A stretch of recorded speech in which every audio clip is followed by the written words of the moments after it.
Assalamualaikum warahmatullahi wabarakatuh. Waalaikumsalam.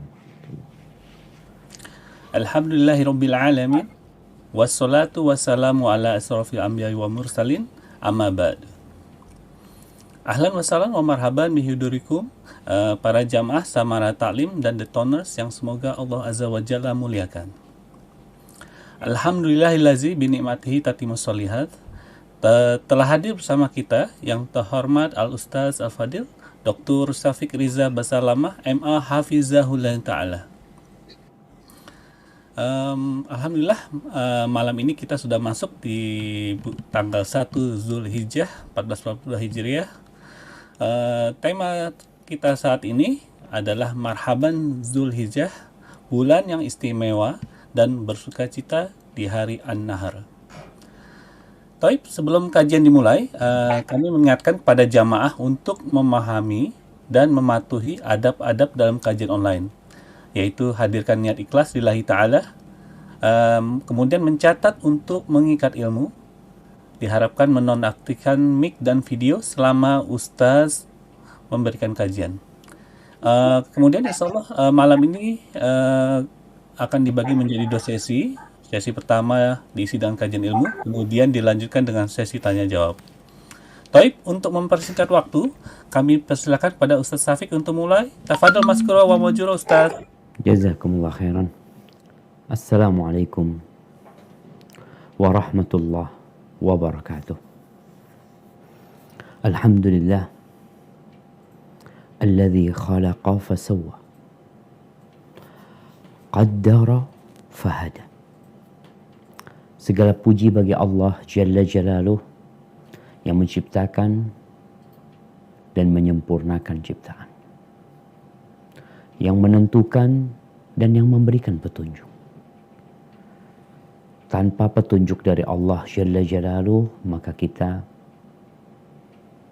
tidak akan merasakan indahnya malam ini, malam awal Dzulhijjah insyaallah. Tanpa petunjuk dari Allah Azza wa Jal, kita tidak akan merasakan sebuah keistimewaan untuk malam yang istimewa. Ada orang-orang yang buta. Tatkala kita datang kepadanya membawa satu karung emas lantakan. Dikasih tahu ini emas. Oh, emas itu keras ya. Kayak batu. Dia nggak tahu. Begitu pula dengan orang-orang yang dibutakan mata hatinya. Di waktu-waktu yang mulia. Di waktu-waktu yang indah. Buat dia remeh-temeh. Bahkan waktu yang remeh-temeh. Buat dia satu hal yang sangat istimewa. Bagaimana orang-orang menyambut akhir tahun Masehi? Akhir tahunnya orang-orang Kristiani, umat Kristiani. Di mana-mana ribut, mereka mempersiapkan perencanaan yang matang tentang apa yang akan dikerjakan di malam itu. Padahal nggak ada apa-apa di malam itu. Tapi itulah jemaah. Terkadang ada yang salah sama ilmu kita. Ada yang tidak benar dengan pendidikan kita.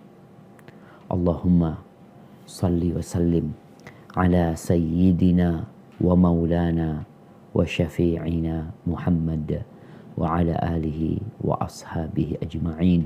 Ya Allah, semoga salawat, salam, berkah dan nikmat senantiasa Engkau curahkan untuk hamba kekasih-Mu, untuk baginda Nabi kita yang kelak akan memberikan syafaat kepada kita pada hari kiamat, Nabi Muhammad alaihi salatu wassalam, dan untuk keluarga beliau, untuk istri-istri beliau, untuk putra-putri beliau, dan untuk seluruh sahabat Nabi. Semoga Allah meridhai kita bersama mereka. Amma ba'd. Ahibati fillah. Ana tadi melihat jadwal kajian Samara ya. Jadwal kajian Samara bulan Juli 2021. Dan Ana melihat di situ tidak ada kalendernya umat Islam. Kenapa? Apa memang kita nggak suka dengan kalender Hijriah? Atau menurut kita, ya orang yang tahu Masehi. Nah, orang yang tahu Masehi. Tapi apa diperkenankan kita membiarkan manusia ke dalam ketidaktahuan mereka? Kita membiarkan. Kita tidak punya peran sama sekali mengingatkan mereka.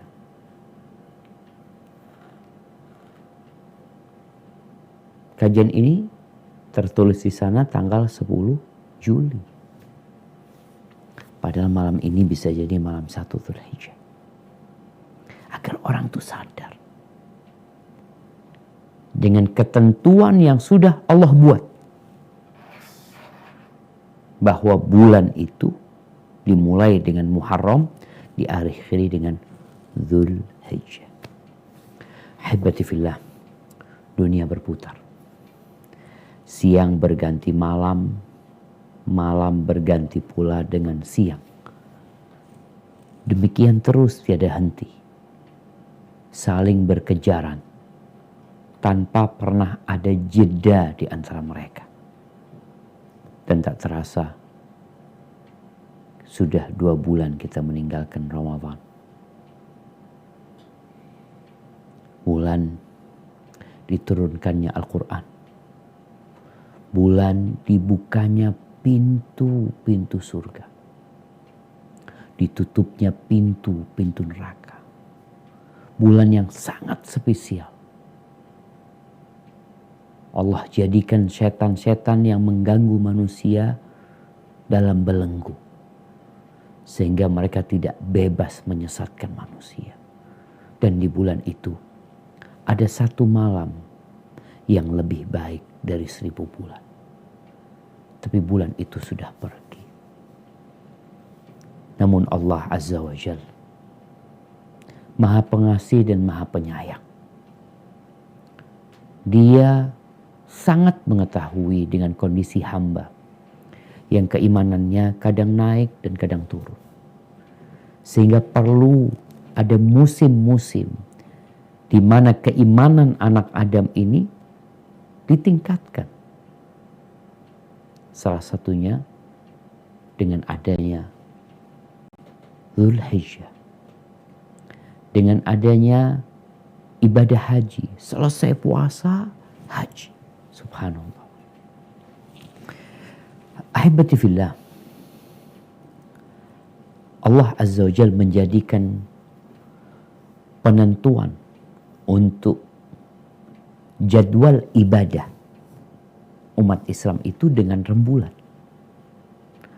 Kenapa malam ini Kementerian Agama Republik Indonesia mengadakan sidang isbat? Karena nggak main-main. Harus berhati-hati menentukan waktu ibadah. Dan tatkala masuk awal bulan, ada sebuah doa. Doa yang seharusnya setiap muslim itu tiap bulan membacanya. Dalam setahun berarti dia 12 kali membaca doa ini. Di dalam riwayat Abdullah bin Umar bin Khattab radhiyallahu anhuma, dia berkata, "Kana Rasulullah sallallahu alaihi wasallam idza ra'al hilal." Biasanya Rasulullah sallallahu alaihi wasallam apabila melihat bulan sabit, hilal. Hilal ini kalau menurut ahli bahasa disebutkan, yang disebut hilal itu rembulan pada tanggal 1, 2, 3. Itu disebut hilal. Sehingga kalau sudah 4 ke 5 disebutkan udah lewat, nggak disebut hilal lagi. Apa yang dibaca Nabi SAW ketika melihat hilal? Beliau bertakbir, Allahu Akbar. Allahumma ahillahu alaina bil amni wal iman was salamati wal islam wat taufiqi lima tuhibbu rabbana wa tardah au bit taufiq lima yuhibbu rabbuna wa yardah rabbuna wa rabbukallah. Hadis ini diriwayatkan Imam Tirmidzi, yang artinya, ya Allah, jadikan awal bulan ini bulan yang penuh dengan keamanan dan keimanan, bulan yang penuh dengan keselamatan dan Islam, yang penuh dengan petunjuk untuk meraih apa yang engkau cintai dan engkau ridhai. Tuhan kami dan Tuhanmu wahai bulan adalah Allah Azza wa Jalla. Namun hadis ini didhaifkan sanadnya. Ada hadis yang sahih yang diriwayatkan Imam Ahmad dari Talha, di mana Nabi SAW mengatakan, Allahumma ahillahu alaina bil yumni wal iman. Ya Allah, jadikan bulan ini bulan yang penuh dengan keberuntungan, dengan keimanan. Wassalamati wal Islam, yang penuh dengan keselamatan dan Islam. Tuhanku, Rabbi wa Rabbukallah. Jadi kita lihat nih, kalau ngelihat kayaknya hari ini hanya orang-orang khusus yang melihat hilal. Tapi besok atau lusa biasanya mulai muncul tuh hilal di arah barat. Jangan lupa baca ini. Anak-anak diajak baca. Kalau tiap bulan kita baca, mungkin gak hafal. Tiap bulan kita membacanya, lama-kelamaan kita hafal. Dan bagi yang ingin berkurban, kalau malam ini ditetapkan 1 Dzulhijjah, apa yang harus dia lakukan? Ada beberapa hal yang perlu diperhatikan kalau dia niat mau berkurban. Dalam riwayat Imam Muslim, Rasulullah SAW mengatakan, "Idza ra'aitum hilala Dzulhijjah." Apabila kalian melihat hilal bulan Dzulhijjah, wa arada ahadukum an yudahi falyumsik an sya'rihi wa adfari. Dan salah seorang di antara kalian hendak berkurban, maka dia harus menahan diri dari rambut dan kukunya. Jadi boleh potong rambut, boleh potong kumis, boleh potong kuku sebelum masuk awal Dzulhijjah bagi orang yang mau berkurban, yang memiliki kurbannya itu, bukan wakilnya. Kadang-kala orang anak kurban anak di STDI Ustaz, di Jember Ustaz. Baik. Yang nggak boleh potong rambut, potong kuku itu yang punya kurban. Bukan wakilnya yang bakal menyembelih, bukan. Tapi yang hendak berkurban. Jadi apa Ustaz hukum memotong rambut dan memotong kuku bagi orang yang hendak berkurban? Memang ada khilaf di antara para ulama. Apakah larangan untuk memotong rambut dan kuku ini sampai tingkatan haram atau hanya makruh saja? Menurut Al-Imam Ahmad, beliau lebih condong haram, artinya dosa. Kalau kita memotong rambut atau memotong kuku, kita nggak taat dengan arahan Nabi SAW. Sedangkan dalam madhab Syafi'i makruh, dibenci. Tapi dua-duanya dilarang sebenarnya. Maka seorang muslim demi mendapatkan pahala kurban yang sempurna, tolong engkau tahan diri. Ustadz malam itu anak kepingin potong rambut. Tunggu dulu. Kuku anak panjang-panjang loh. Masa anak lebaran kukunya panjang-panjang? Tunggu dulu. Terus kapan potongnya? Setelah kurbanmu dipotong. Kalau dipotong tanggal 10, Yaumun Nahr, Yaum Idul Adha, maka setelah dipotong, kita potong rambut. Abdullah bin Umar bin Khattab tuh setelah dia potong kurbannya, dia potong rambut. Jadi bukan malam Idul Fitri, malam Idul Adha memotong rambutnya, tapi setelah memotong kurbannya. Kalau yang diwakilkan maka tanya. Kayak kita di kampus kita STDI, wallahu alam. Apakah kita akan memotong tanggal 10 atau tanggal 11? H jadinya hari Idul Adhanya atau H+1. Karena kita tahu kondisi aturan PPKM yang mungkin ya akan berdampak kepada waktu pemotongan kurban. Maka tolong bertanya. Kalau tanya, dipotong kapan kira-kira kurban anak? Insya Allah hari Idul Adha. Tapi karena yang mau dipotong itu banyak, namanya kita mau potong nih 100 ekor. Jadi nanti kita kabarin bapak, punya bapak tanggal jam berapa dipotongnya. Paling enggak zuhur itu sudah selesai semuanya. Jadi kalau tanda ada kabar, zuhur insya Allah sudah selesai penyembelihan kurbannya. Ahibati fillah. Ada apa dengan bulan Dzulhijjah? Kalau Ramadan begitu hangat sambutan umat Islam. Tapi bulan Dzulhijjah kok serasa nggak ada sambutan sama sekali. Kadangkala seperti tamu yang cuma lewat doang, nggak mampir. Lewat aja, kita tahu. Ada bulan Dzulhijjah, kita tahu ada tanggal 1 sampai 10, tapi cuma lewat doang, nggak pernah mampir ke rumah kita.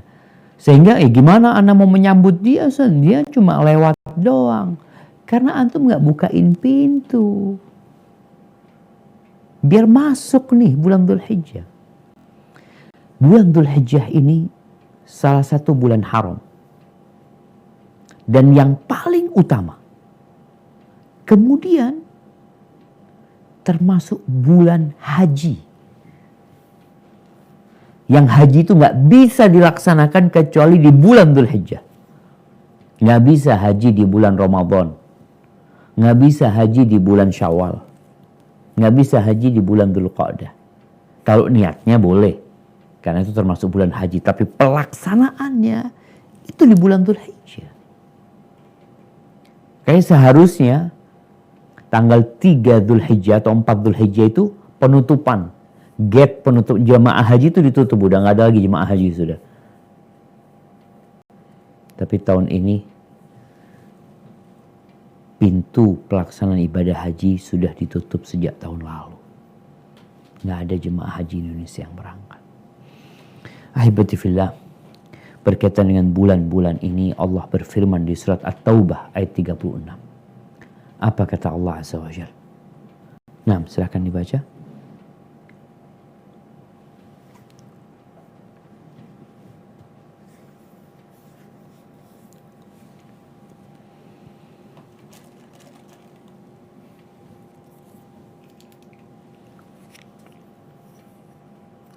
Tafadhal.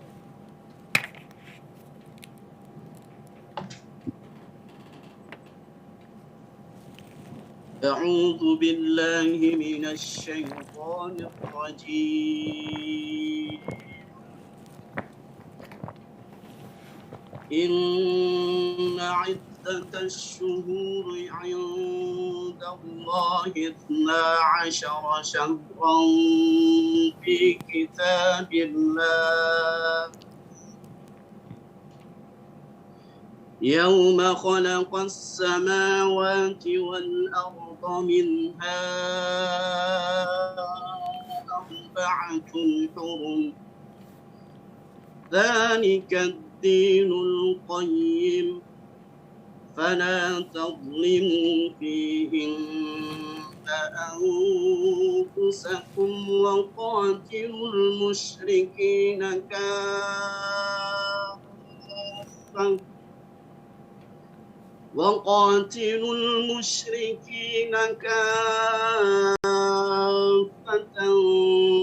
كما يقاتلونكم كافة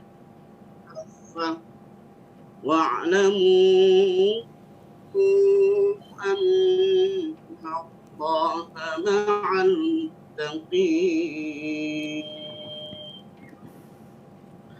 Sesungguhnya bilangan bulan pada sisi Allah ialah 12 bulan.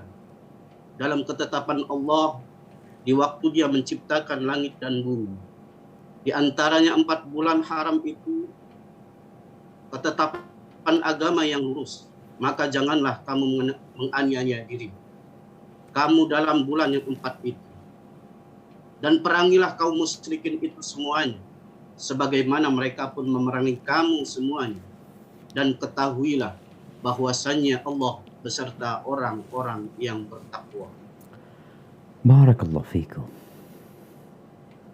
Sehingga Muslim itu di setiap awal bulan Islam dia sudah punya persiapan. Apa yang akan dia lakukan? Paling tidak dia membaca doa tatkala melihat hilal.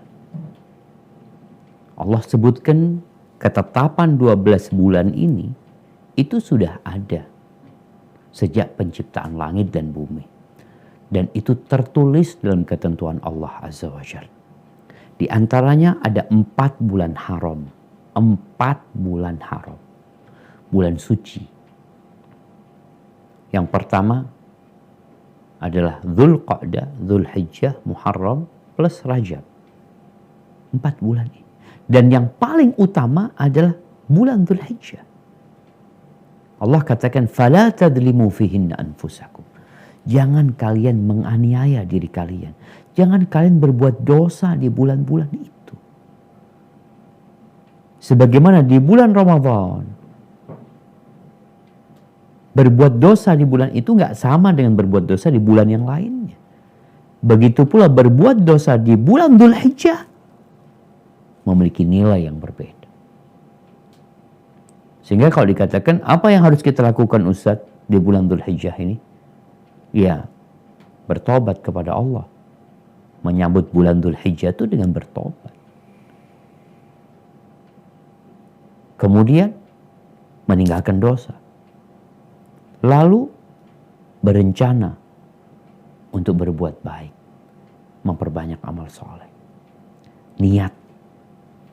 Tekadkan. Aku benar-benar akan memanfaatkan bulan Dzulhijjah. Kenapa? Ini bulan yang mulia, jemaah. Allah Azza wa Jalla bersumpah dengan 10 awal Dzulhijjah ini. Kalau bicara 1 bulan penuh, bulan haram, tapi ada dari tanggal 1 sampai tanggal 10 memiliki keistimewaan tersendiri. Kata Allah Azza wa Jalla, "Wal fajri wa layalin ashr." Di surat Fajar, demi fajar dan demi 10 malam atau malam yang 10. Jumhur ulama berpendapat, dan itu yang benar, yang dimaksud adalah 10 awal Dzulhijjah. Allah tuh gak bersumpah kecuali dengan sesuatu yang agung. Sesuatu yang besar. Allah bersumpah demi matahari. Wasyamsi wa duhaha. Allah bersumpah demi malam. Allah bersumpah demi waktu fajar. Dan Allah bersumpah demi 10 malam. Di surat Al-Hajj ayat 28. Allah Azza wa Jalla berfirman tentang 10 malam ini. Apa kata Allah Azza wa Jalla?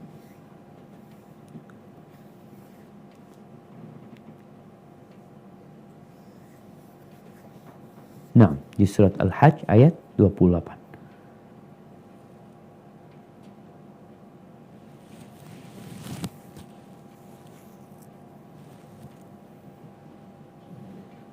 Masih mute kayaknya.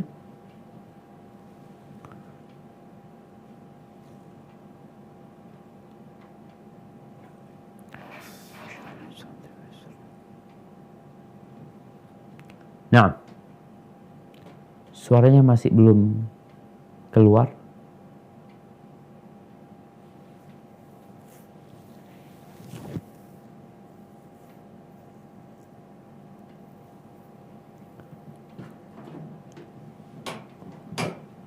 Afwan, suaranya masih belum keluar.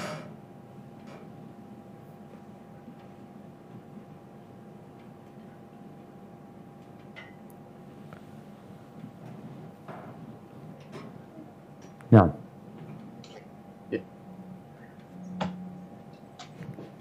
liyashhadu manafi'a lahum wa واذكروا اسم الله في أيام معلومات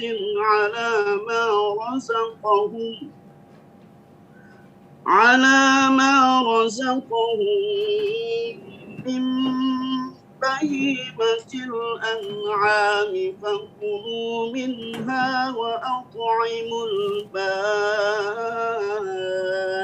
الفقير,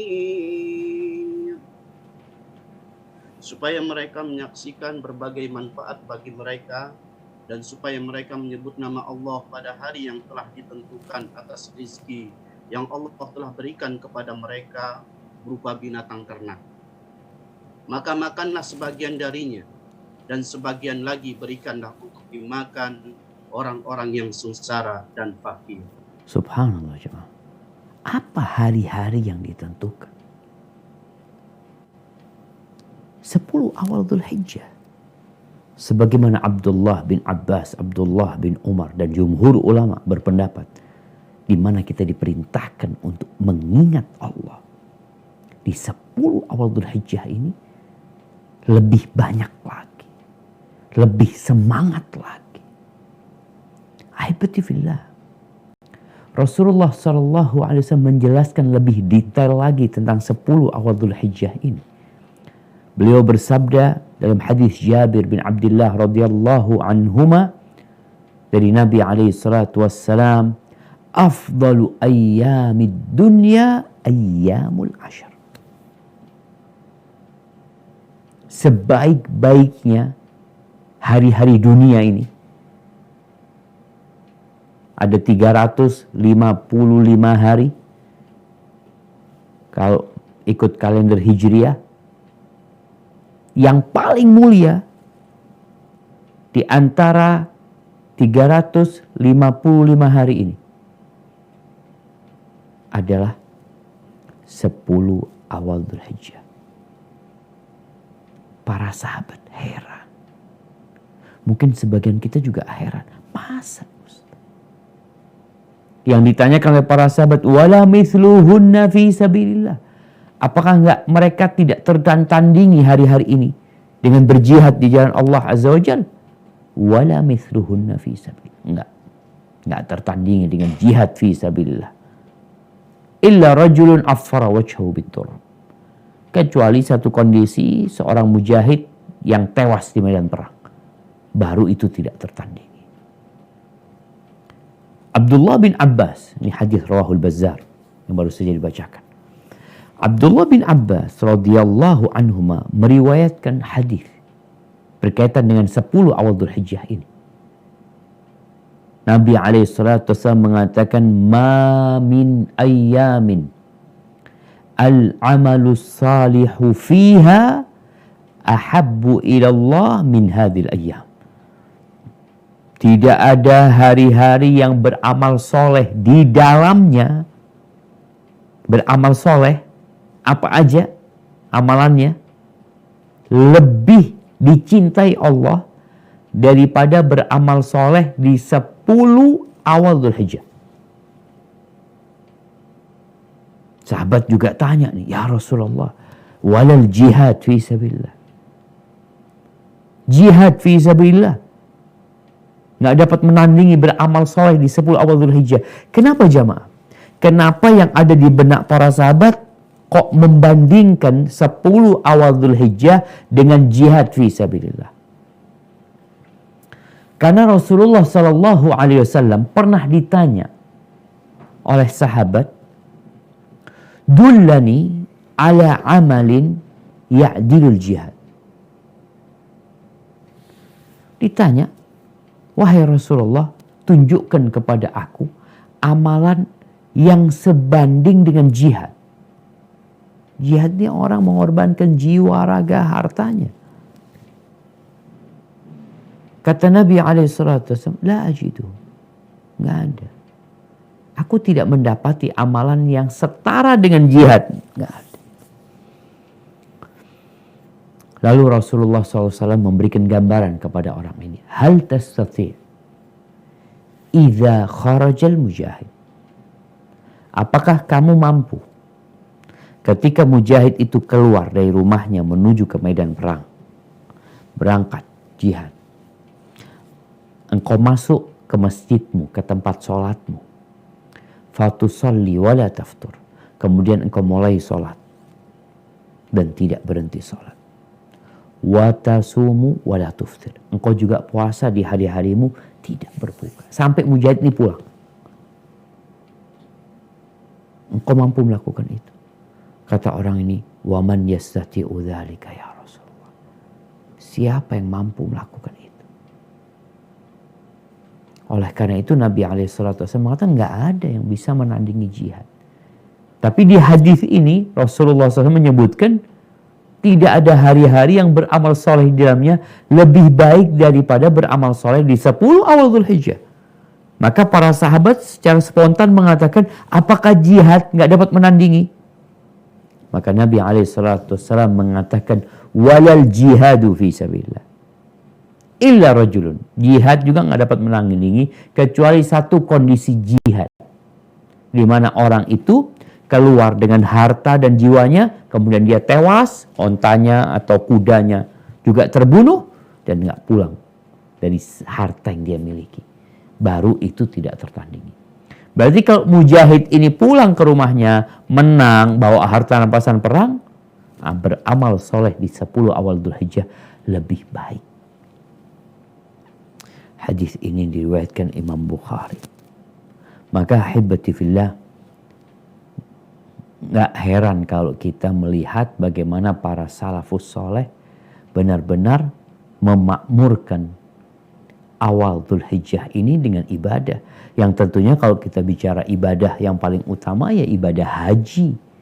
Mereka meninggalkan negerinya, meninggalkan rumahnya, meninggalkan kampungnya, meninggalkan pekerjaannya, kemana berangkat ke sana.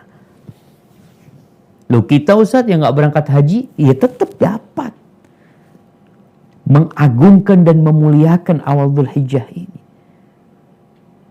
dengan berbagai amal soleh. Kalau bicara haji, kita tahu pahala haji. Kita tahu bagaimana langkah-langkah jemaah haji. Man hajja falam yarfuth walam yafsuq raja'a ka yaum waladathu ummuh. Barang siapa yang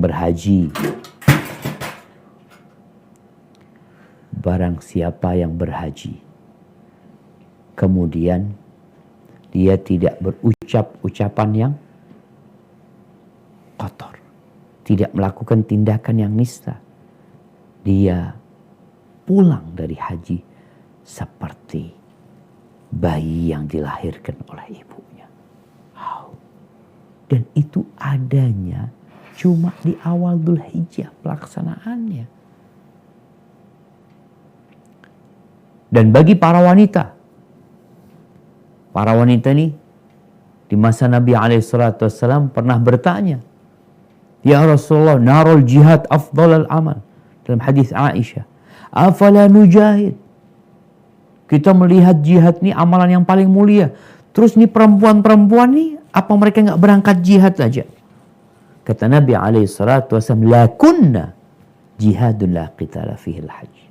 Bagi kalian ada jihad yang tidak ada peperangan di dalamnya. Apa? Haji. Sehingga buat perempuan nih, haji ini sesuatu yang lebih lagi buat mereka. Terus jamaah, di 10 awal Dzulhijjah ini ada hari Arafah. Ada hari Arafah.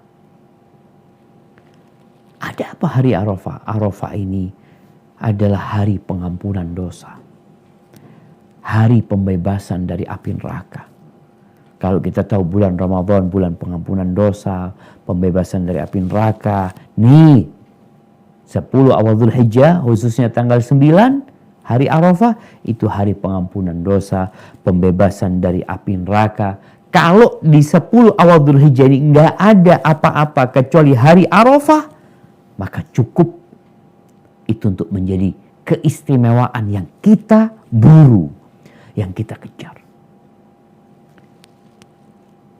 Puasa di hari Arafah, kata Nabi SAW, ahtasibu an yukaffirallah as-sanata allati qablahu was-sanata allati ba'dahu. Puasa di hari Arafah, aku berharap diampuni dosa tahun lalu dan dosa tahun selanjutnya. Apa ini bukan sebuah keutamaan yang perlu kita kejar? Setahun dosa kita diampuni. Setahun enggak, 2 tahun. Tahun depannya diampuni juga. Hari Arafah ini hari disempurnakannya agama Islam ini. Ayat al-yawma akmaltu lakum dinakum wa atmamtu alaikum ni'mati wa raditu lakumul Islam madina, di hari Arafah. Nabi ketika itu wukuf di Arafah. Arafah ini hari yang Allah bersumpah dengannya. Wa syahidin wa masyhud. Arafah ini di mana Rasulullah SAW menyebutkan bahwa di hari Arafah itu hari diambilnya perjanjian antara kita sama Allah Azza wa Jalla.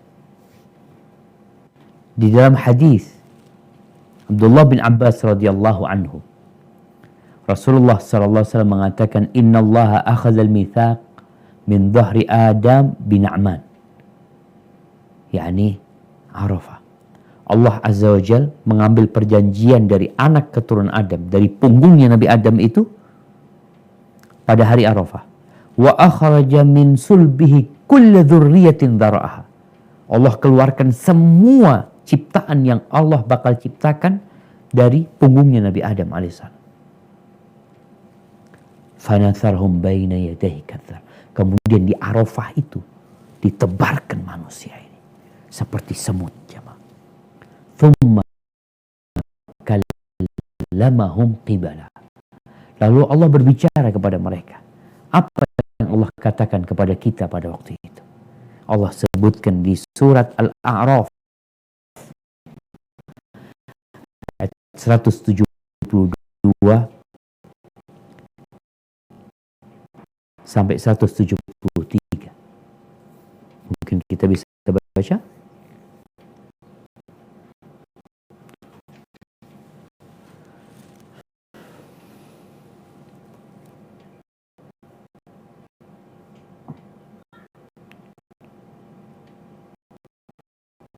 A'udzu billahi minasy syaithanir rajim. وَإِذْ أَخَذَ رَبُّكَ مِنْ بَنِي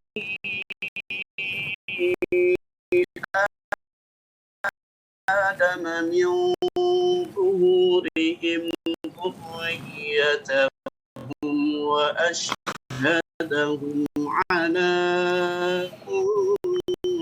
أنفسهم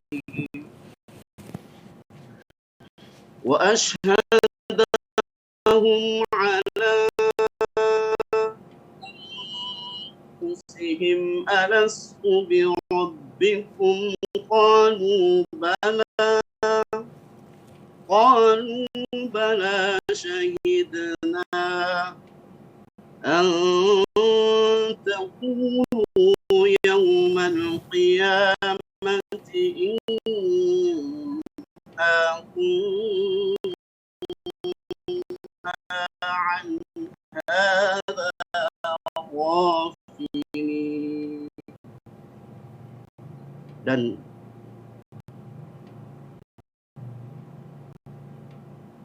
Dan ingatlah ketika Tuhanmu mengeluarkan keturunan anak-anak Adam dari sulbi mereka, dan Allah mengambil kesaksian terhadap jiwa mereka seraya berfirman, bukankah aku ini Tuhanmu? Mereka menjawab, betul, Engkau Tuhan kami. Kami menjadi saksi, kami lakukan yang demikian itu, agar di hari kiamat kamu tidak mengatakan, sesungguhnya kami Bani Adam adalah orang-orang yang lengah terhadap ini, keesaan Tuhan. Au taqulu innama asyraka آباؤنا قبل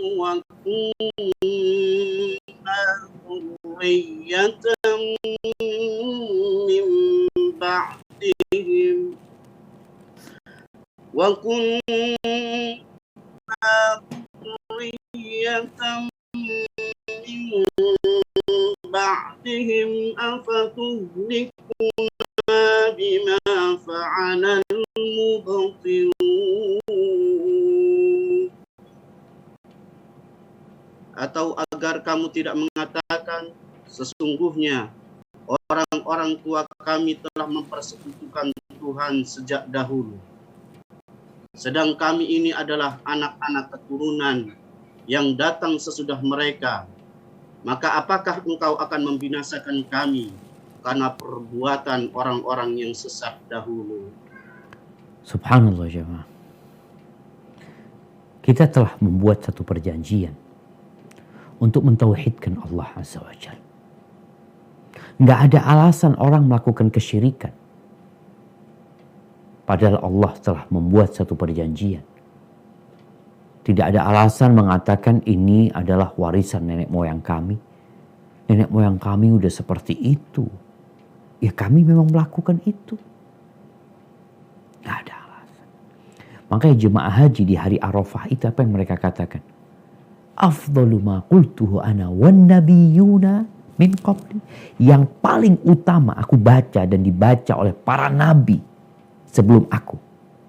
Di hari Arafah, di padang Arafah itu adalah la ilaha illallah wahdahu la syarikalah lahul mulku wa lahul hamdu yuhyi wa yumit wa huwa ala kulli syai'in qadir. Itu yang paling utama. Karena hari itu hari perjanjian. Seakan-akan kita mengulangi, mengikrarkan diri bahwa tiada yang berhak disembah kecuali Engkau ya Allah. Tiada sekutu bagimu. Segala pujian untukmu. Segala kepemilikan untukmu. Engkau yang menghidupkan. Engkau yang mematikan. Dan Engkau yang maha kuasa atas segala sesuatu. Dan bagi yang tidak wukuf di Arafah, kita masih bisa berdoa. Kita masih bisa berpuasa di hari itu. Kemudian ahibati fillah, di 10 awal Dzulhijjah ini ada Yaumun Nahr, hari penyembelihan, hari berkurban, di mana kita melihat kurban ini sebagai ujian cinta. Nabi Ibrahim diperintahkan mengorbankan putranya. Kita enggak. Kita disuruh berkorban hewan ternak. Kita tidak mengorbankan mobil mewah yang kita miliki. Jangan bicara mobil mewah. Mobil biasa yang kita miliki. Kita tidak disuruh mengorbankan motor kita. Hewan ternak. Berapa harganya? 2 juta dapat. 1,5 juta dapat. Berkaitan dengan Yaumun Nahr ini, hari Idul Adha, Rasulullah sallallahu alaihi wasallam mengatakan, a'zamul ayyam 'indallahi Yaumun Nahr thumma Yaumul Qarr. Sebaik-baiknya hari di sisi Allah adalah hari penyembelihan. Kemudian hari yang selanjutnya, tanggal 11 Dzulhijjah, rawahu Abu Dawud. Kita bisa bayangin di Indonesia ada berapa juta kambing yang disembelih. Ada berapa banyak sapi yang disembelih di satu hari itu. Yaumun Nahr. Walaupun kita tahu waktu penyembelihan itu sampai tanggal 13. Tapi di hari itu, hari yang paling mulia, itu berapa juta? Kalau 10% penduduk Indonesia yang berkurban, 200 juta yang muslim ya. Kalau 10% 20 juta. Kalau 5%, ya 10 juta. Kalau 1%, 2 juta. 1%. Di mana umat Islam bertakbir, memuji Allah Azza wa Jal. Allahu Akbar, Allahu Akbar. Dan ingat, sejak masuk awal Dhul Hijjah, Rasulullah SAW menyuruh kita untuk banyak berzikir, banyak bertakbir. Fa'aksiru, kata Nabi SAW, perbanyak kalian. Fa'aksiru fihinna minat tahlil, wat takbir, wat tahmid. Perbanyak. Mulai malam ini, kalau memang sudah masuk awal Dhul Hijjah, perbanyak takbir. Khususnya tatkala kita melihat hewan ternak, melihat kambing di jalanan. Allahu Akbar, Allahu Akbar. La ilaha illallah, wallahu akbar. Allahu Akbar walillahil hamd. Bagaimana Abdullah bin Umar, Abu Hurairah keluar ke pasar, bertakbir mereka.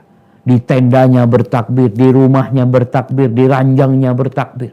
Terus bertakbir. Dan tatkala kita menyembelih, kita perlu bertakbir juga. Mengagungkan Allah Azza wa Jalla.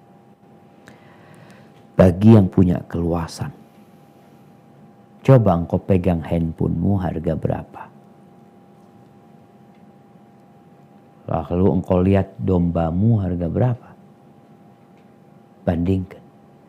Motormu, enggak Ustaz, ana handphone harga 1 juta Ustaz. Motor ya karena keperluan, harga 4 juta. Pokoknya cukup buat tempat kerja. Duit nggak ada Ustaz. Iya. Yang disuruh berkorban sama Nabi SAW, man kana lahu sa'ah walam yudhahi, barang siapa yang punya keluasan rizki kemudian dia tidak berkorban, fala yaqrabanna musalla, jangan dekat-dekat ke tempat sholat kami. Malulah, engkau nggak malu sama Allah Azza wa Jalla yang telah memberikan segalanya kepada kita. Allah tidak minta kita mengorbankan putra kita, anak kita, keluarga kita, rumah kita. Hewan ternak yang dikorbankan. Ahibati fillah. Kalau bicara hewan ternak ini, ya Rasulullah SAW mengatakan, la tadbahu illa musinnah, illa an ya'sura alaikum, fatadbahu jaza'atan minal bu'an. Kata Nabi SAW, kalian jangan menyembelih kecuali yang musinnah. Musinnah itu disebutkan hiya thaniyah, yaitu kalau bicara domba itu yang umurnya, kalau bicara kambing itu yang umurnya 1 tahun. Kalau sapi yang umurnya 2 tahun masuk ke tahun kedua, masuk ke tahun ketiga, umurnya 2 tahun lengkap masuk ke tahun ketiga. Kalau onta itu yang umurnya lengkap 5 tahun. Untuk domba, Nabi SAW membolehkan untuk menyembelih yang umurnya 6 bulan. Jadi ini minimal. Kayak gitu. Jadi tolong yang hendak menyembelih, pastikan hewan ternaknya itu sesuai umurnya dengan persyaratan yang memang ditentukan. Kemudian yang hendak kita korbankan hendaklah yang baik, yang enggak aib, selamat tubuhnya itu dari yang membuatnya jadi enggak nyaman dilihat, atau dagingnya jadi rusak atau berkurang. Rasulullah SAW beliau menyebutkan bahwasanya ada 4 hewan kurban yang nggak layak untuk disembelih. Yang pertama, al-awra al-bayyinu awruha, yang picak ya, buta sebelah, tapi nampak sekali picaknya itu. Karena para ulama menyebutkan kalau matanya satu, domba ini makannya kadang-kadang nggak banyak dia. Jadi berpengaruh kepada tubuhnya. Wal maridha al bayyin maraduha, yang berpenyakit, yang sakit, nampak sekali sakit. Bayangkan Islam ini. Itu kalau sakit disembelih, dagingnya bisa berdampak kepada yang makan juga. Dan biasanya nggak nyaman. Wal arja al bayyinu arjuha. Al arja, yang pincang. Yang nampak sekali pincangnya. Tapi para ulama menyebutkan kalau nggak terlalu nampak, dia pincang tapi jalannya nggak ada masalah dan tidak, badannya juga sehat. Ini yang nampak sekali pincangnya sehingga sulit berjalan. Wal kasira allati la tunqi. Kemudian yang kurus sehingga nggak ada sumsumnya, tulangnya. Itu nggak boleh. Selain itu diperbolehkan, tapi yang paling mulia adalah yang paling indah. Rasulullah SAW berkorban domba, ya. Ketika itu yang bertanduk, yang gemuk, ya. Karena ada domba bertanduk tapi kurus. Ini yang paling indah yang seharusnya kita korbankan, jemaah. Namun sesuai dengan kemampuan. Artinya kalau orang nggak mampu, ya paling tidak tuh minimal. Jadi batas minimal itu sudah ada di hewan yang hendak kita korbankan. Yang paling utama tentunya onta sendirian. Setelah itu baru sapi sendirian. Setelah itu baru domba atau kambing. Ini sekali lagi bagi yang mampu. Rasulullah Shallallahu Alaihi Wasallam ketika haji, beliau mengorbankan 100 ekor onta. Padahal kalau kita ke rumahnya Nabi Sallallahu Alaihi Wasallam, masuk ke rumahnya Nabi SAW, maka kita akan melihat rumahnya biasa-biasa aja, nggak banyak perhiasan di rumahnya. Bahkan yang ada yang memang buat kebutuhan. Bagaimana Nabi SAW meninggal dunia, baju besinya digadaikan buat beli gandum untuk kebutuhan keluarganya. Tapi tatkala harus berkorban, beliau mengorbankan 100 ekor onta. Subhanallah. Di surat Al-Hajj ayat 32, Allah Azza wa Jal berfirman tentang bagaimana seharusnya muslim itu mengagungkan syiar Allah. Apa kata Allah Azza wa Jalla?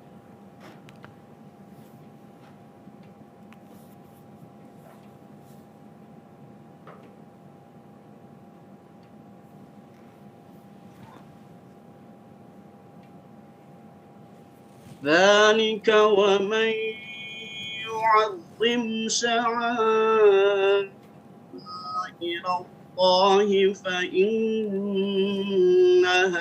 من تقوى القلوب.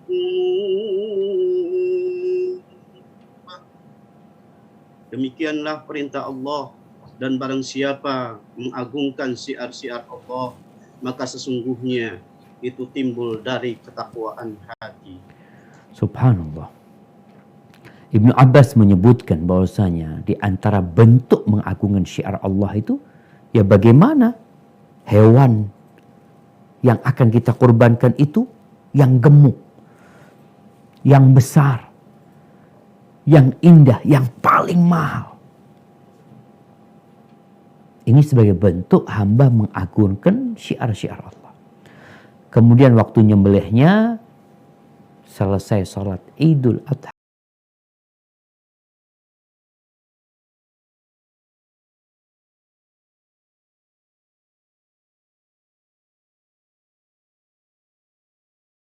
kalau memang kita nggak bisa nyembelih di hari Yaumun Nahar, maka kita masih punya waktu Yaumul Qar, tanggal 11, 12, 13.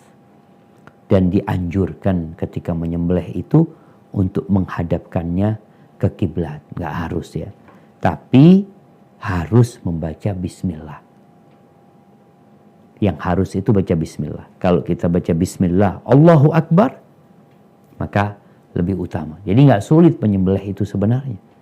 Tinggal bagaimana kita mempersiapkan pisau sembelih yang bagus, yang tajam. Karena kita diperintahkan untuk berbuat baik kepada hewan yang hendak kita sembelih. Jangan sampai menyakiti dia.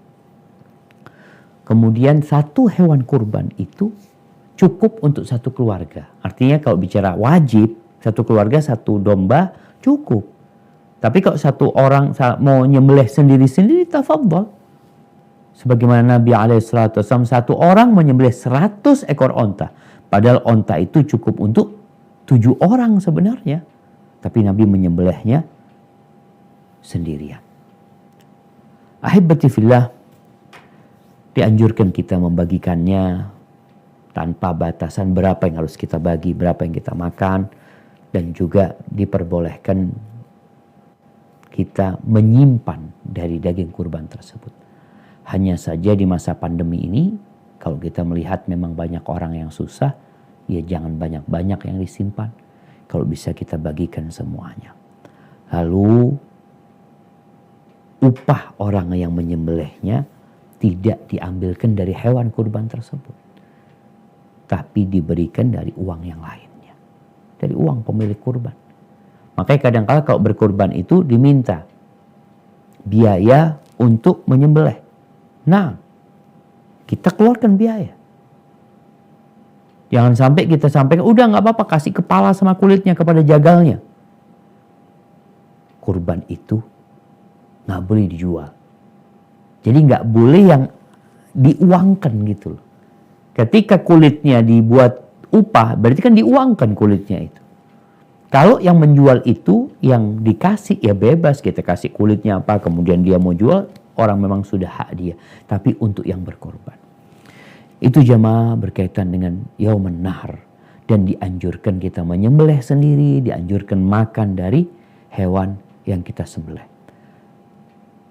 Kemudian, amalan apa saja Ustaz yang seharusnya diamalkan di 10 awal Dzulhijjah ini? Semua amalan.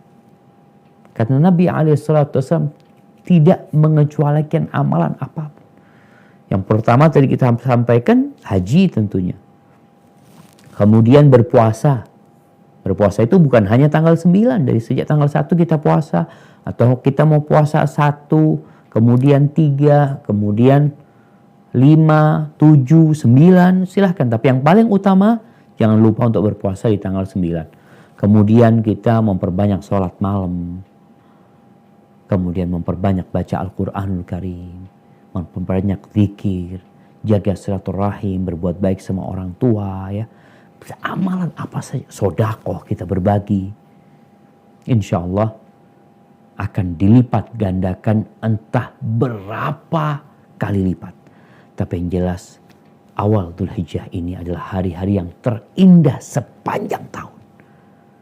Sampaikan kepada kerabat kita. Sampaikan kepada keluarga kita.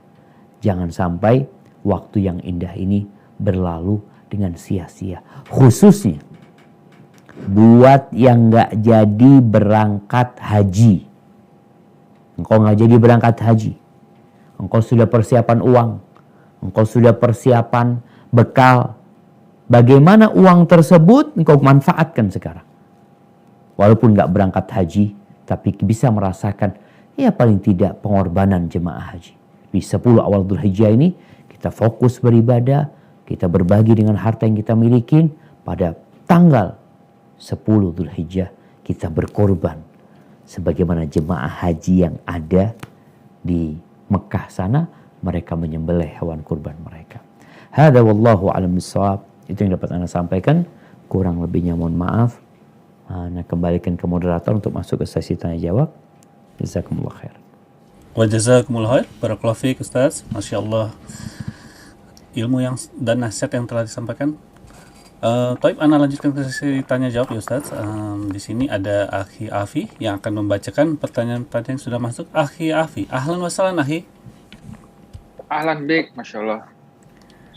Assalamualaikum, Waalaikumsalam warahmatullahi wabarakatuh. Assalamualaikum Ustaz. Waalaikumsalam warahmatullahi wabarakatuh. Ahlan wa sahlan. Gimana kabarnya? Masya Allah. Bang Afi? Masya Allah. Nggak terasa ya. Baru kemarin ketemu kita halaqah di Interkontinental udah ketemu lagi Ustaz. Masya Allah. Masya Allah. Itu sebelum gelombang kedua nih. Nah Ustaz, sahih. Masya Allah. Allahu Akbar ya. Setelah anak pulang itu kayaknya naik tuh Jakarta tuh. Nah. Masya Allah. Allah mudah-mudahan selamat semuanya. Gimana keluarga semua aman? Alhamdulillah Ustaz. Alhamdulillah. Semoga dijaga sama Allah. Sehat semua. Nah. Turut berduka Ustaz juga kemarin Yuke ya. Masya Allah. Betul. Kita nggak betul. sangka beritanya. Masya Allah. Masya Allah. Sahabat kita Disayang semoga- sama Allah beliau. Masya Allah. Semoga husnul khatimah ya. Nah, Masya Semoga Allah. keluarganya juga bersabar ini tinggal. Nah, Masya Allah Ustaz. Barakallahu Tapi fiik. Ustaz, Fadhal Bang Afi. Nah, udah hampir 20-an pertanyaan Ana coba bacakan yang terutama yang berkaitan dengan topik malam ini Ustaz. siap. Baik, Assalamualaikum warahmatullahi wabarakatuh. Ustaz izin bertanya. Waalaikumsalam. Alhamdulillah warahmatullahi wabarakatuh. saya tahun ini bisa berkorban, tapi waktu kambing saya datang ternyata kelaminnya ada cacatnya. Apakah sah Ustaz jika dikorbankan? Dan lebih baik mana Ustaz saya sembelih sendiri di rumah namun memanggil tukang jagal karena saya dan orang tua belum bisa menyembelih sendiri, apa dibawa ke masjid saja Ustaz? Mohon nasihat. Masya Allah, barakallahu fikum. Nah, ahibati fillah. Secara umum ya, kecacatan yang menyebabkan dagingnya itu jadi berbahaya atau dagingnya itu menjadi sedikit. Seperti yang Nabi SAW sebutkan tadi berkaitan dengan yang pincang, yang buta satu matanya, yang kurus, yang sakit. Itu kecacatan yang menjadikan hewan kurban itu nggak sah kalau disembelih. Tapi kalau kecacatannya tadi nggak berpengaruh, Ustadz badannya sehat, ini memang ada sedikit masalah di kemaluannya, tetap sah, insya Allah nggak ada masalah untuk disembelih.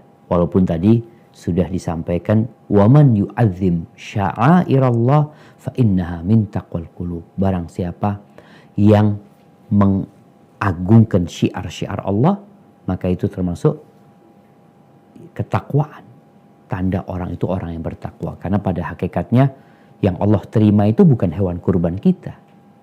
Bukan darah dan dagingnya. Tapi ketakwaan kita kepada Allah Azza wa Jalla. Jadi insya Allah hewan kurbannya tetap sah untuk dipotong. Dan kurban itu bisa jantan, bisa betina. Nggak ada masalah sebenarnya yang mana yang kita kurbankan. Cuma yang lebih utama, yang lebih afdol tentunya yang paling sehat, yang paling gemuk, yang paling indah dilihat, dan biasanya mahal harganya. Bagaimana Qabil berkorban dan bagaimana Habil berkorban. Allah terima dari Habil dan Allah tidak terima dari Qabil. Adapun mana yang lebih utama? Jadi Rasulullah SAW ketika menyembelih, beliau sembelih di lapangan. Selesai sholat, beliau berceramah, setelah itu beliau turun, beliau sembelih. Itu imam, sebagian ulama berpendapat ya, dianjurkan menyembelihnya tadi di lapangan untuk mengasih tahu orang-orang waktu nyembelih itu selesai sholat, bukan sebelum sholat gitu waktu nyembelihnya. Tapi kalau kita bebas, jadi nggak harus kita bawa ke masjid. Sahabat-sahabat tuh nyembelihnya ya di rumah masing-masing mereka menyembelih. Bukan semuanya dibawa ke Masjid Nabawi kemudian dipotong di sana. Silahkan. Kalau dikatakan tadi, apakah dibawa ke masjid atau di rumah? Kurban ini ingat bukan sodakoh daging. Tapi kurban ini menyembelih binatang yang hidup untuk berkorban kepada Allah SWT. Maka mungkin panggil aja tukang jagal ke rumah, sembelih. Di situ kita juga belajar cara nyembelih kalau memang kita belum pernah nyembelih. Karena sejatinya nyembelih itu mudah, yang sulit itu ngulitin. Ana rasakan. Nyembelih berapa? Ya kalau bicara berapa menit, nggak sampai 1 menit nyembelih itu. Anak-anak di rumah, anak suruh pegangin, selesai nyembelih. Tapi ngulitinnya sampai 1 jam lebih anak-anak itu. Karena memang belum ahli gitu. Tapi insya Allah kalau memang belum ahli, silahkan panggil jagal dan usahakan dilihat, kemudian belajar, lalu di tengah jagal itu ngulitin, mungkin sudah bisa diambil dagingnya. Ambil dagingnya, pahanya, potongin, sate, makan. Itu dianjurkan seperti itu. Nah, bicara dagingnya, kalau mau dibagi-bagi nggak apa-apa. Mau dibawa ke masjid nggak apa-apa dagingnya. Kasih berapa bungkus masjid. Ini masjid. Taruh ke masjid biar masjid yang bagiin. Agar rata semua dapat umpamanya. Kita mau hadiahkan kepada kerabat-kerabat kita, tafadhol. Jadi mungkin seperti itu yang lebih baik. Hadza wallahu a'lam bissawab. Masya Allah, Masya Allah. Nah, Ustaz, mungkin Ana tambahin sedikit, Ikhwan, pengalaman Ana gitu ya juga. Ana ini baru bisa nyembelih tahun lalu, Ustaz. Masya Jadi Allah, kalau bisa- Masya Allah. Umur berapa tahun lalu itu, Bang? Ini menyembelih sendiri, Ustaz. Ya itu umur berapa tahun lalu itu? Sendiri. Masya Allah. Itu juga kan kebiasaan dipotong. Nah, ini Masya Allah, kalau tempat yang mengarahkan kita memotong sendiri. Nah, kebetulan alhamdulillah anak kemarin motong di tempat Abu Tako, Ustaz. Beliau bilang, ayo potong sendiri. Masya Allah. Jadi kita benar-benar dapat belajar bisa motong sendiri, insya Allah. Masya Allah, Masya Allah. Alhamdulillah. Susah apa nggak motong sendiri, Bang? Jadi memang pun kita juga harus gampang, Ustaz, Masya Allah. Selama ini terbiasa minta tolong gitu kan, ternyata cuma sebentar aja prosesnya. Subhanallah, subhanallah. Tuh. Nah, Jadi Ustaz. jamaah harus semangat nih. Nah, Insya Allah kata Bang Afi nggak sulit, apalagi setelah umur lebih 40 tahun baru motong sendiri, Bang ya. nah Ustaz. Tapi Ustaz, selanjutnya pertanyaannya, Assalamualaikum, mohon izin bertanya Ustaz. Tadi dijelaskan bahwa orang yang ingin berkurban tidak boleh memotong kuku dan rambut. Namun bagaimana hukumnya rambut yang tidak sengaja rontok karena mencuci rambut atau bersisir? Mohon nasihatnya Ustaz. Barakallahu fikum. Nah, mahibati fillah. Jadi yang dilarang itu adalah yang dengan sengaja. Kalaupun dilakukan tanpa sengaja atau kita lupa, maka Allah Azza wa Jal telah mengabulkan doa kita. Tatkala di akhir surat Al-Baqarah orang-orang beriman mengatakan Rabbana la tu'akhidna in nasina au akhtana. Wahai Rabb kami, jangan hukum kami apabila kami melakukan sesuatu karena lupa atau karena tidak sengaja. Dan Allah mengatakan qad fa'altu, kata Allah. Iya. Sehingga bagi yang tidak sengaja memotong rambutnya atau menyisir kemudian rontok, maka insya Allah tidak mengapa. Dan kalaupun dia umpamanya melakukan pelanggaran itu dengan sengaja, hendaklah dia bertobat kepada Allah Azza wa Jal, memohon ampun kepada Allah karena tidak ada dendanya. Nggak ada dendanya. Tapi hendaklah dia bertobat karena melanggar apa yang, atau memohon ampun kepada Allah karena melanggar apa yang diperintahkan oleh Nabi alaihi salatu wassalam. Hadza wallahu a'lam bissawab. Saya insya Allah jelas. Tapi Ustaz, selanjutnya Barakallahu Fik Ustaz, Afwan izin bertanya, apakah boleh berkurban atas nama orang tua yang sudah meninggal Ustaz? Dan jika tidak boleh, bagaimana jika kami 7 bersaudara mau berkurban dengan 1 ekor sapi, diwakilkan atas nama siapa bagusnya Ustaz? Mohon nasihatnya. Yang terakhir tunggu, diwakilkan atas nama siapa? Bukan 7 orang Jadi memang. ini orang tua Ikhwan ini udah. Jadi dia bertanya pertama, apakah Iya, boleh yang pertama berkorban yang atas sudah nama orang meninggal? tua. Siap. Kemudian mungkin dia bersaudara 7. mungkin 6. Kemudian dia bersaudara bertujuh gitu. Apakah boleh diwakilkan salah satu atau bisa 7-7-nya itu? Saya mohon nasihat. Nah, barakallahu fikum, berkaitan untuk korban bagi orang yang sudah meninggal dunia, memang ada khilaf di antara para ulama. Tapi insya Allah pendapat yang lebih kuat diperbolehkan. Walaupun tidak dianjurkan ya. Karena lebih baik yang berkorban itu yang hidup. Orang tua dimasukkan dalam pahalanya. Jadi pemilik kurbannya itu adalah mamanya Ahmad. Ahmad ini yang berkorban memasukkan orang tuanya dan keluarganya dalam kurban itu. Sehingga pahala akan dapat mereka. Tapi kalau mau mengorbankan secara khusus atas nama orang tua yang meninggal dunia, menurut pendapat jumhur ulama diperbolehkan. Adapun kalau tadi pertanyaan kedua, dia 7 bersaudara, 7 orang, berkorban 1 ekor sapi. Jadi kalau dikatakan diwakilkan, makanya Ana bingung dengan pertanyaannya. Namanya 7 orang, ya 7 orang. Wakilnya itu hanya wakil yang menyembelih. Dia menyembelih atas nama 7 orang itu. Atau gimana maksud pertanyaannya, Bang? Ana jadi bingung.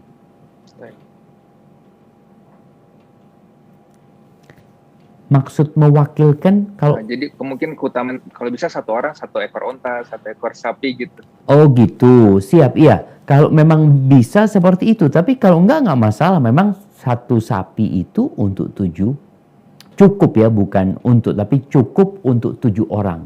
1 onta itu cukup untuk 7 orang.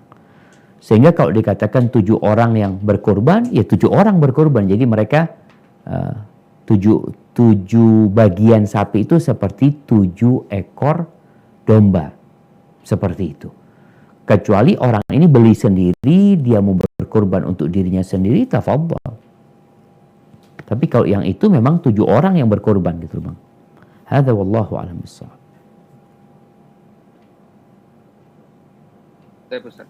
Selanjutnya Ustaz, mau bertanya, hukumnya kalau kita mau berkurban di luar tempat saya tinggal, karena di lingkungan saya tidak terlalu membutuhkan daging kurban, karena saya pernah membaca hasil sembelihan kurban dianjurkan dimakan oleh ibu kurban.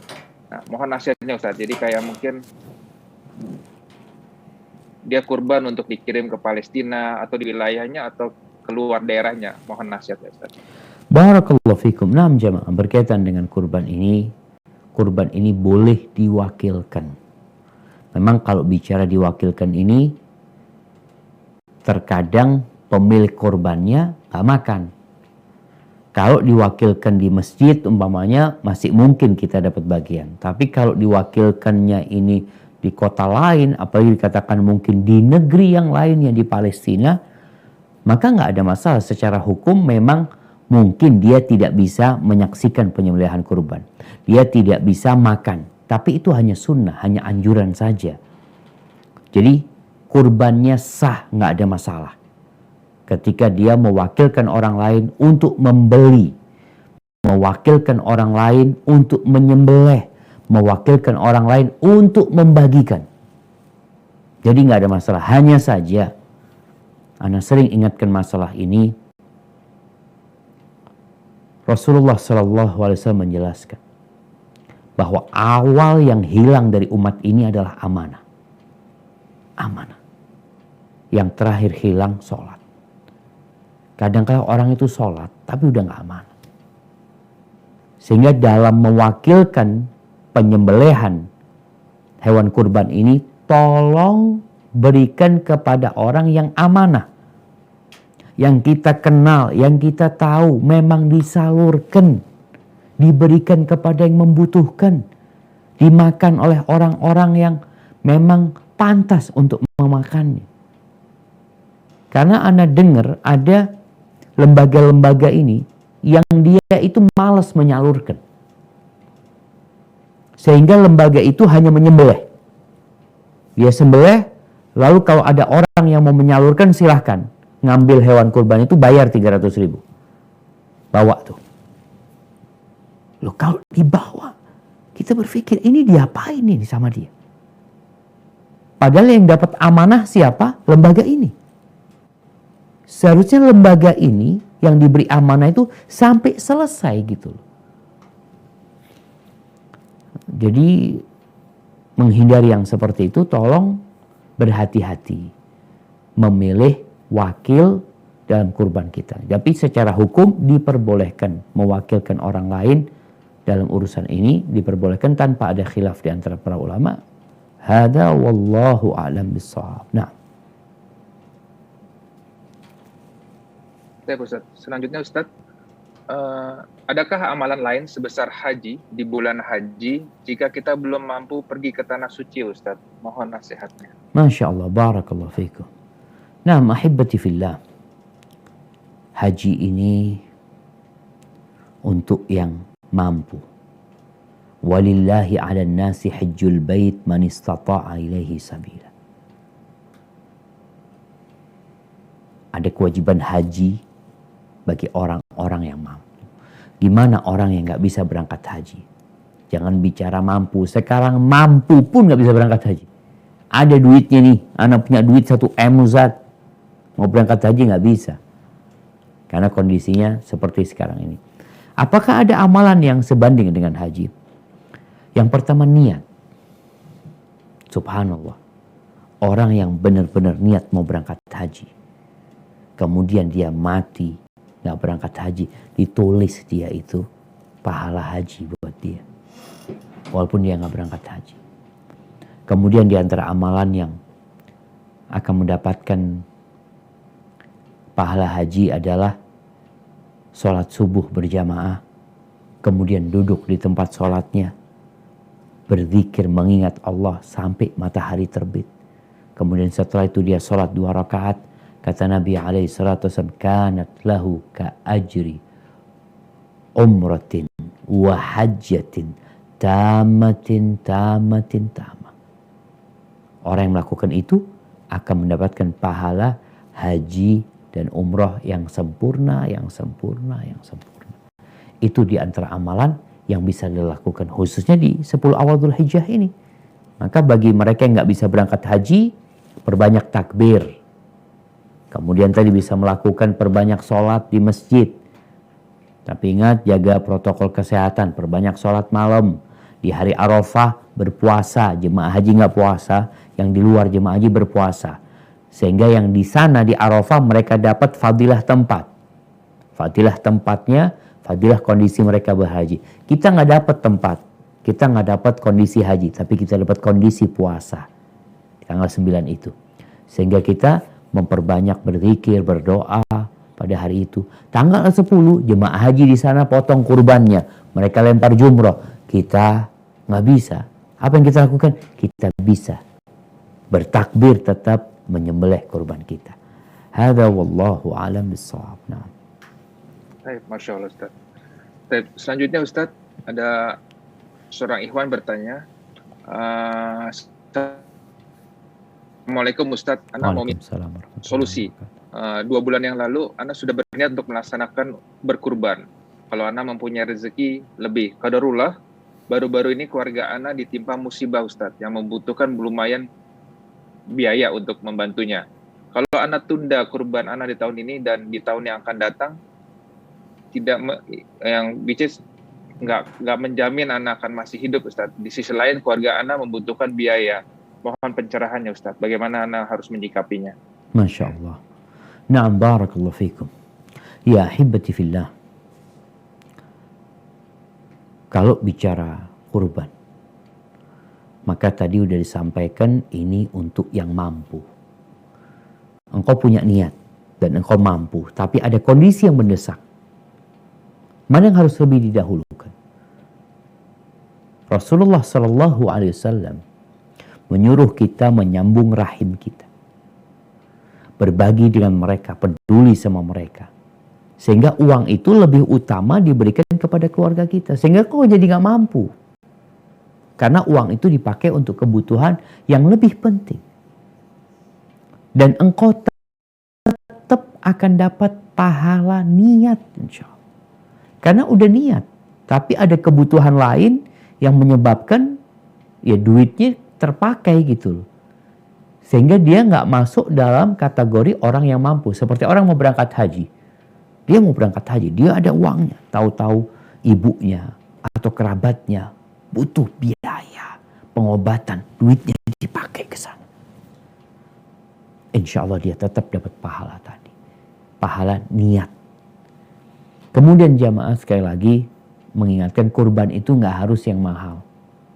Artinya kadangkala kita sudah nyiapkan uang untuk kurban 5 juta.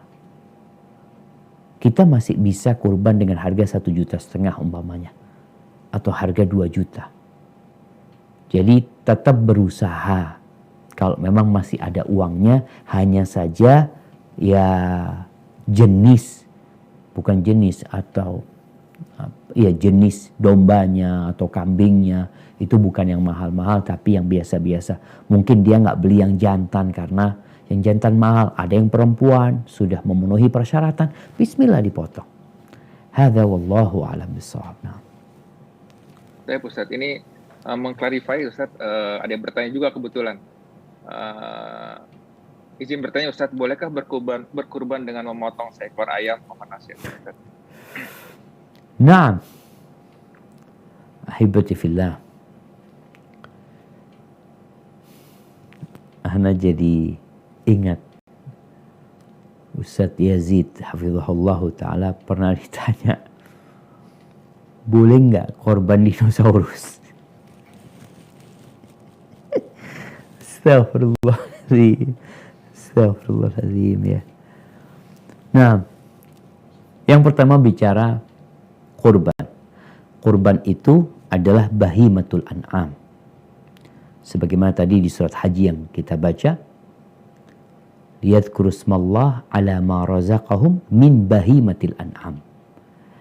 Jadi hewan ternak yang dikorbankan itu 3. Onta, sapi, dan kambing. Nggak bisa kita korban kuda. Kuda tuh halal. Walaupun harga kuda ini harganya 1 miliar. Ustaz. Ada kuda harga 1 miliar. Nggak bisa dikorbankan.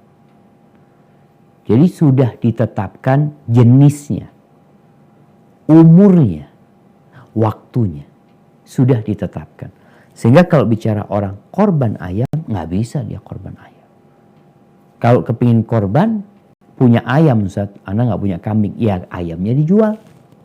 Belikan kambing. Walaupun ayam ini mahal loh Ustaz. Anda ingat, Anda pernah beli ayam mahal cuma. Ayam apa? Ayam hutan ya. Beli mahal, mati, ketawa-tawain sama keluarga. Allah, mahal-mahal beli. Iya, ada ayam itu harganya sampai 2 juta ya. Seperti itu. Maka yang dikorbankan itu hewan ternak yang sudah ditetapkan oleh Allah Azza wa Jal dan sudah dijelaskan sama Nabi SAW tentang jenisnya, tentang umurnya, sehingga selain itu tidak dapat dikorbankan. Walaupun secara harga, secara nilai mungkin lebih mahal. Hadza wallahu a'lam bishawab. Ustaz, insya Allah cukup jelas Ustaz. Selanjutnya ini berkaitan dengan mencukur rambut. Ada yang bertanya, mohon nasihatnya Ustaz, apakah larangan mencukur rambut yang ada pada tubuh dan larangan memotong kuku, tangan, dan kaki juga berlaku kepada anggota keluarga yang diniatkan dalam berkurban? Misal ibu berkurban dan niatnya kurban untuk dirinya, suami, dan anak-anaknya. Jazakumullah khairan. Mohon nasihatnya Ustaz. Masya Allah. Nah, jemaah. Ya, ini penting. Pertanyaan ini penting. Karena terkadang kita berpikir anggota keluarga juga masuk dalam larangan tersebut. Tidak. Yang masuk dalam larangan tersebut yang memiliki hewan kurban. Yang memiliki hewan kurban itu yang hendak dikorbankan. Kalau keluarga itu kan niat aja dimasukkan kepada yang berkurban tadi. Kalau istri yang berkurban, maka yang nggak boleh potong itu cuma istri, suami dan anak-anak bebas, nggak ada masalah mereka. Kalau yang niat itu suami, istri bebas potong rambut. Tapi kalau ternyata satu keluarga mau kurban masing-masing, berarti semuanya nggak boleh potong rambut. Jadi para ulama menjelaskan bahwasanya yang dilarang itu adalah yang hendak berkurban. Kalau yang lainnya nggak hendak berkurban, mereka hanya dimasukkan dalam niatnya yang hendak berkurban. Hadza wallahu a'lam bishawab. Ya Ustaz, Masya Allah, cukup jelas Ustaz.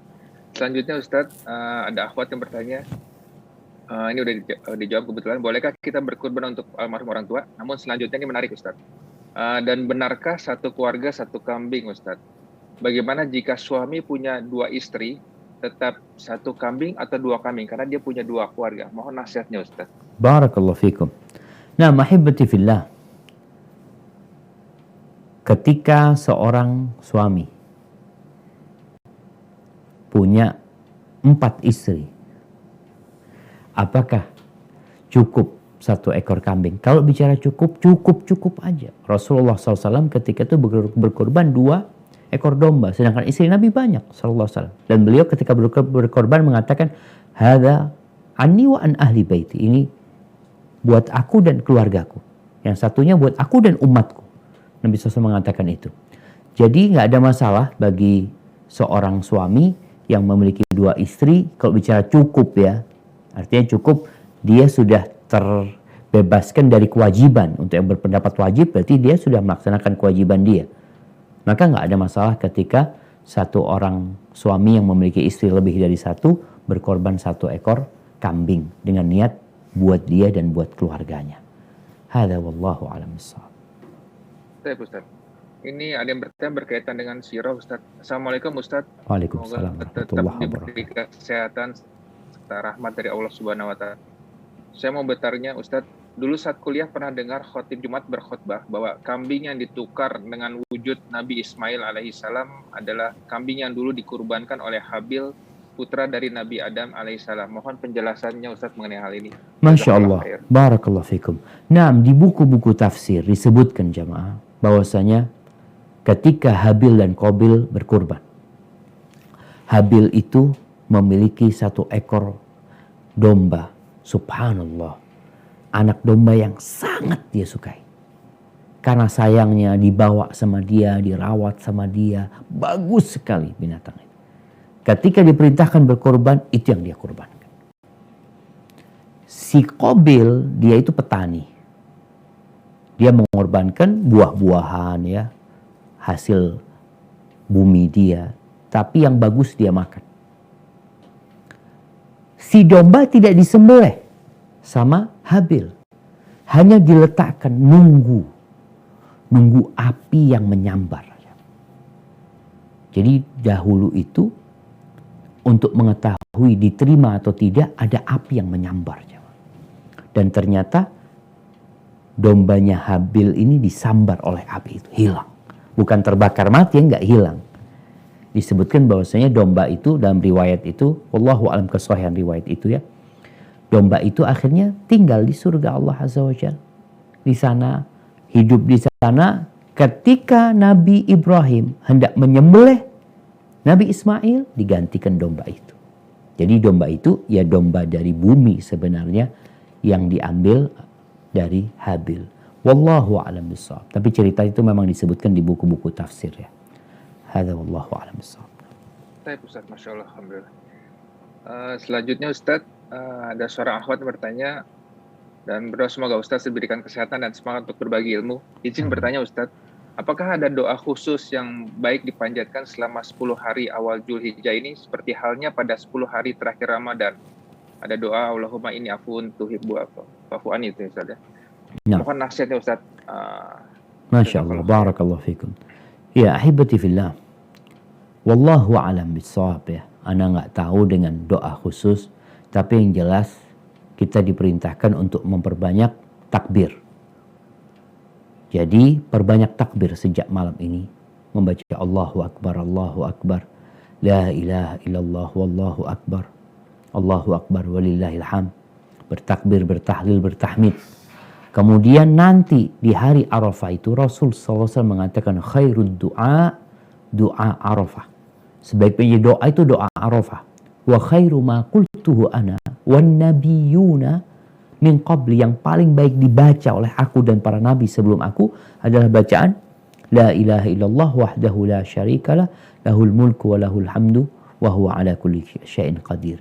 Adapun doa khusus nggak ada, tapi silahkan memperbanyak doa di hari-hari yang mulia ini karena Allah berjanji akan mengabulkan doa kita sepanjang waktu sebenarnya.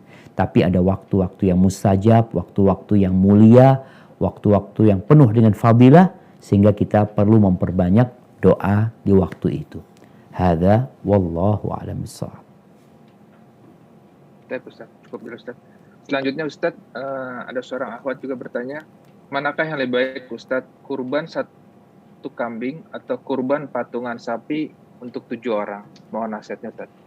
Barakallahu fikum. Nama hibbati fillah. Dia bicara mana yang lebih afdal. Memang ada pembahasan para ulama tentang hal ini. Ada yang berpendapat yang lebih afdol itu adalah domba. Karena Nabi SAW waktu itu berkorban domba. Ada yang mengatakan yang paling utama itu urutannya, kata mereka, dan ini mungkin yang lebih kuat. Yang pertama itu 1 ekor onta untuk 1 orang. Setelah itu 1 ekor sapi untuk 1 orang. Yang terakhir 1 ekor kambing untuk 1 orang. Memang kambing untuk 1 orang.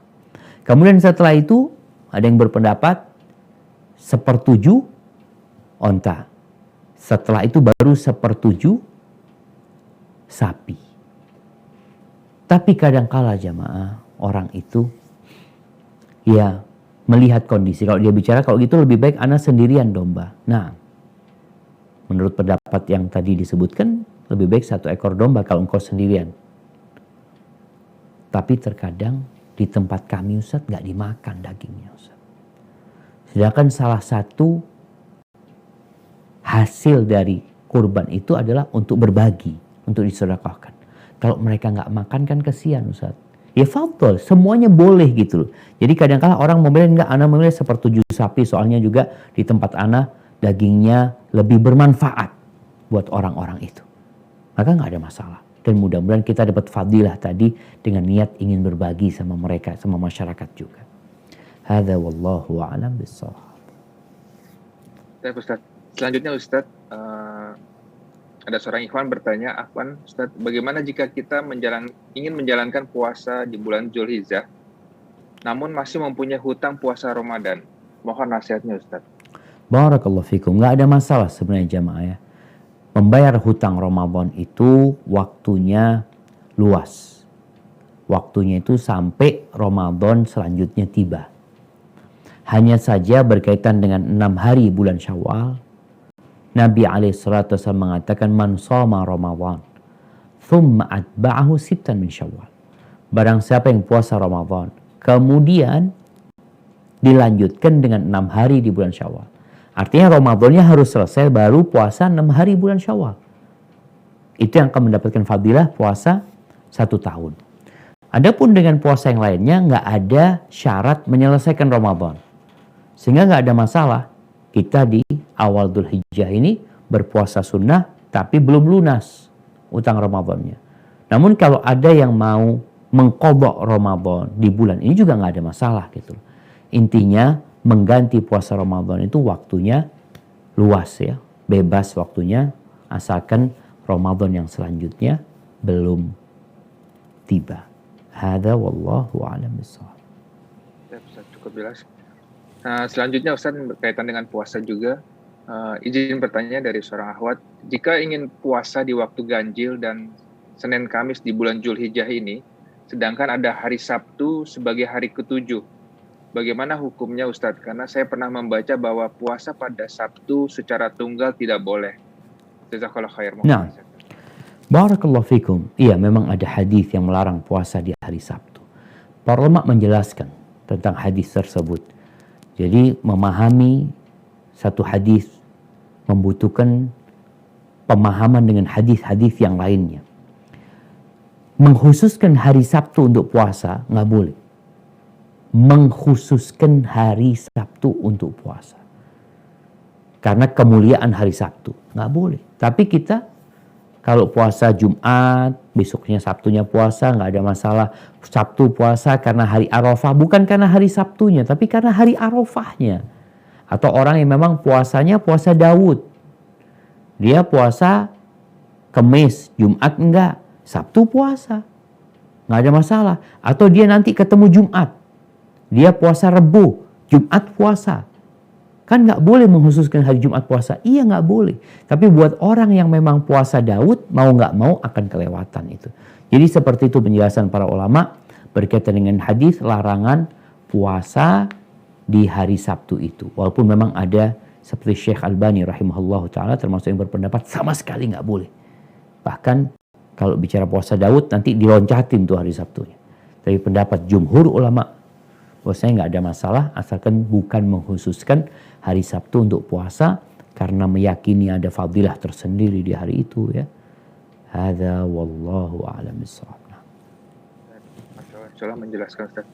Selanjutnya Ustadz, ada seorang akhwat juga yang bertanya, apakah boleh jika kita belum berkurban untuk diri sendiri, tapi kita mendahului untuk orang tua? Masya Allah, mohon nasihatnya Ustadz. Barakallahu fikum. Jadi yang pertama ketahuilah kita itu nggak bisa nyembelih buat orang tua kecuali kita sudah menyampaikan kepada orang tua kita. Artinya orang tua kita ada di mana kita nyembelih atas nama orang tua kita. Nggak sampaikan karena dia apalagi dia masih hidup. Ayah ini ada seekor domba, nah beli ini kurban buat ayah, ayah yang potong. Nggak ada masalah, ini termasuk kebaktian anak kepada orang tuanya. Jadi di antara bentuk kebaktian bagaimana orang tua kita dapat beribadah yang lebih maksimal ya. Jadi ini termasuk sesuatu yang diperbolehkan, seperti anak yang belum berangkat haji, dia punya uang, punya biaya, kok kayaknya biar orang tua anak yang berangkat haji dulu. Sehingga uang itu diberikan kepada orang tuanya. Dan orang tua sih sebenarnya boleh nerima, boleh enggak. Karena dia nggak mampu gitu loh. Dia nggak mampu, anak-anak nggak mampu. Artinya engkau yang mampu silahkan berangkat. Tapi sang anak ketika memberikan kepada orang tuanya tanpa pamrih, maka nggak ada masalah buat orang tuanya untuk berangkat. Hadza wallahu a'lam bishawab. Kayaknya kita masuk ke pertanyaan terakhir. Nah lihat udah jam 9 lewat nih Bang Afi. Masya Allah. Masya Allah, nggak terasa Ustadz. Masya Allah. Kalau kajian ilmu ini Masya Allah. Tapi Ustadz, yang terakhir ini mungkin. Assalamualaikum Ustadz. Bismillah. Mau tanya kalau perusahaan beliau ini kasih infak ke salah satu karyawan. Kemudian kita pesankan ke karyawan tersebut agar dibelikan hewan kurban atas nama karyawan tersebut. Apakah boleh Ustadz? Dan nanti bergiliran kepada karyawan lainnya pada Idul Adha berikutnya. Mohon nasihatnya Ustadz. Masya Allah. Barakallahu fikum. Nggak ada masalah sebenarnya jamaah ketika orang itu dikasih ya. Perusahaan itu memberi kepada dia. Kalau disyaratkan untuk jadi korban, ya kalau mau mamanya mengatakan ini loh, aku kasih uang tapi untuk berkorban. Kalau dia mau ya tafadhol, dia ambil dia korban. Kalau dia enggak, kayaknya anak nggak mau korban, ya berikan kepada yang lainnya. Jadi intinya uang itu apabila sudah diberikan kepada karyawan itu, maka dia memilikinya. Sebagaimana hewan kurban itu, kalau sudah diberikan kepada dia, itu sudah jadi milik dia. Sehingga ketika dia mau berkurban atas nama dia, ahlan wa sahlan. Jadi bukan milik perusahaan lagi. Jadi milik orang tersebut sehingga dia bebas. Terus gimana Ustaz? Kalau dia dikasih hewan, lalu dia nggak korbankan Ustaz? Ya memang dia dikasih sodakoh. Dia itu dikasih sodakoh hewan. Nifadol. Engkau mau berkurban silahkan. Tapi kalau dianya umpamanya dia jual Ustaz. Ya memang dia miliknya dia, bebas dia mau apain gitu. Sebenarnya seperti itu mungkin bahasanya. Karena dia sudah dikasih gitu loh. Hadza wallahu alam bisawab. Nah. Jadi poinnya dia menerima infak itu dah Afan putus. Ya, diwajibkan untuk digunakan. Afan Ustaz? Iya.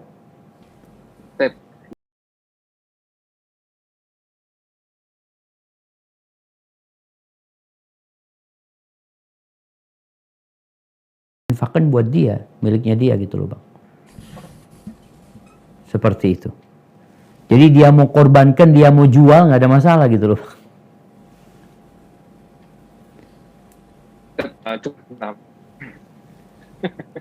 Mungkin ini seperti karyanya untuk berkurban Ustaz, tapi ya kadarullah kalau memang karyawannya ternyata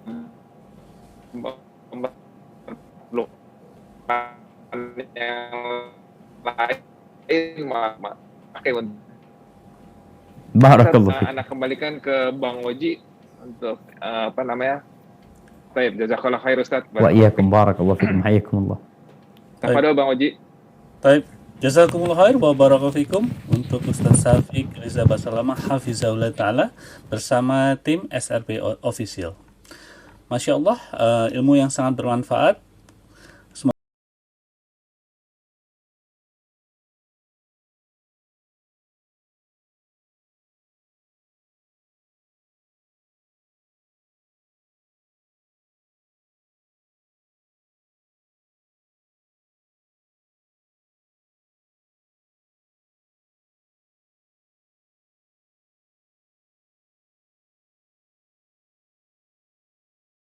Masih banyak pertanyaan yang belum bisa disampaikan.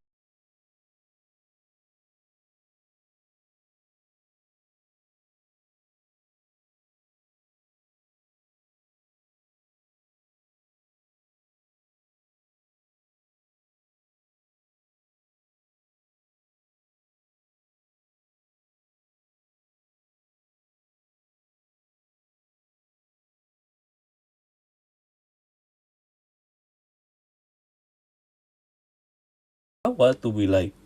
Wabillahi taufiq wal hidayah. Wassalamualaikum warahmatullahi wabarakatuh.